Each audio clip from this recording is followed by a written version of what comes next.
Pierre Nkurunziza est né en commune Mumba, province Ngozi, le 18 décembre 1964. Il est le fils d'Eustache Ngabisha et Domitille Minani. Son père, Eustache Ngabisha, était commissaire d'arrondissement à Gisha, en province Ngozi, où la famille s'était établie. En 1965, Ngabisha est élu au Parlement du Royaume du Burundi, dirigé par le roi Mwambutsa IV Bangichenge.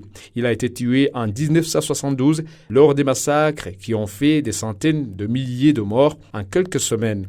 Pierre Nkurunziza n'avait que 8 ans quand son père a été assassiné. La scolarité de Pierre Nkurunziza n'a pas posé de problème. Sa nature sereine l'a aidé. À l'école primaire, il était un élève brillant et se classait toujours parmi les 10 premiers. Pierre Nkurunziza était toujours choisi comme chef de classe pour sa sagesse. Ses compères l'admiraient beaucoup, tandis que les enseignants s'étonnaient de cette dextérité qui émanait de lui. Pierre Nkurunziza était aussi un élève garant. Il occupait un rang important au sein de l'organisation de son école comme responsable de la coopérative scolaire. Il dirigeait les travaux agricoles faits par les autres élèves, s'intéressait beaucoup à la plantation des arbres fruitiers et à l'élevage, surtout l'élevage des lapins. Après avoir réussi au concours national, Pierre Nkurunziza fut orienté à l'Athénée royal Mwambutsa IV de Gitega. Enfant placide, il était rare de l'attraper en faute. Après la 10e année, il fut orienté en section lettres modernes. Brillant élève, dans sa section, Pierre Nkurunziza y acquiert des compétences qui justifient sa réussite dans l'assise du pouvoir, comme sa proximité populaire, sa simplicité, sa maîtrise du verbe, et j'en passe.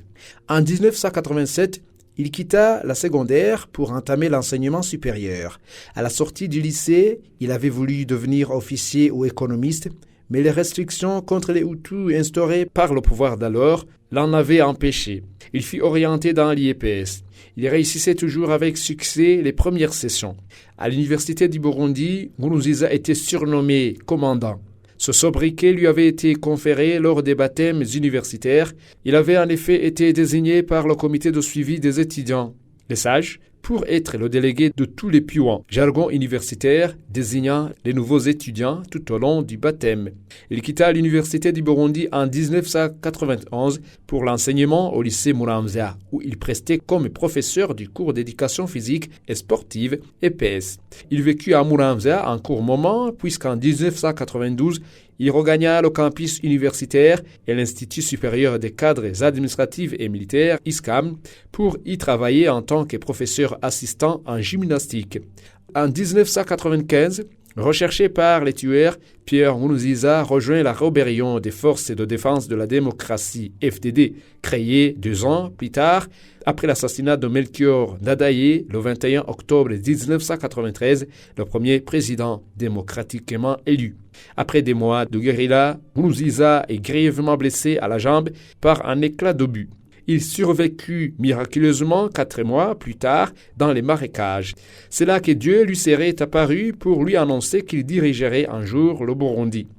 En 1998, Nkurunziza est condamné à mort par le pouvoir de Bujumbura de l'époque pour son rôle présumé dans la pose des mines anti-chars et en fait des dizaines de morts dans la capitale Bujumbura. Il s'élève dans la hiérarchie et prend la tête des FDD en 2001, après avoir été désigné secrétaire général adjoint en 1998.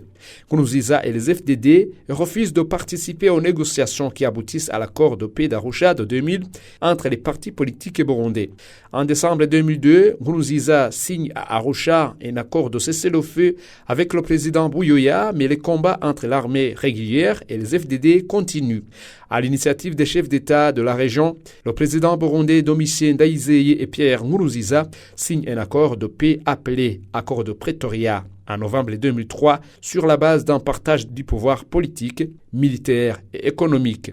Par la suite, le FDD se transforme en Conseil national pour la défense de la démocratie, Force pour la défense de la démocratie, CNDD FDD. Pierre Nkurunziza est amnistié et devient ministre d'État, ministre de la bonne gouvernance et de l'inspection générale de l'État. Le CNDD-FDD remporte de manière démocratique les élections législatives du 4 juillet 2005. Lors de l'élection présidentielle du 19 août 2005, l'Assemblée nationale et le Sénat élisent Pierre Nkurunziza, président de la République, pour un mandat de 5 ans.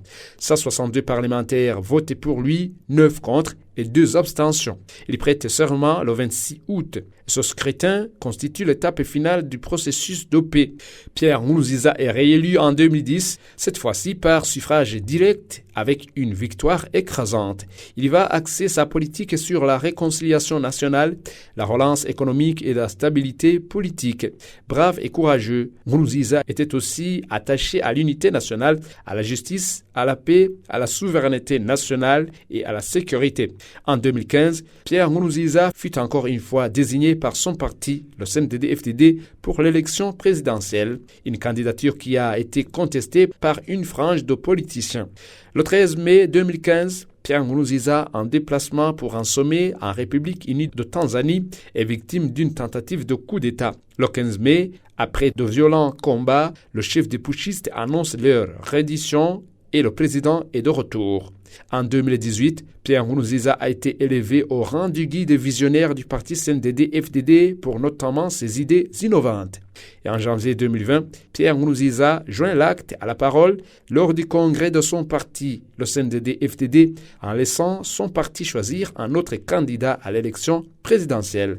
Au terme de ce congrès, le secrétaire général de ce parti de l'époque, Évariste Ndayishimiye, a été choisi pour représenter cette formation politique à l'élection du 20 mai 2020.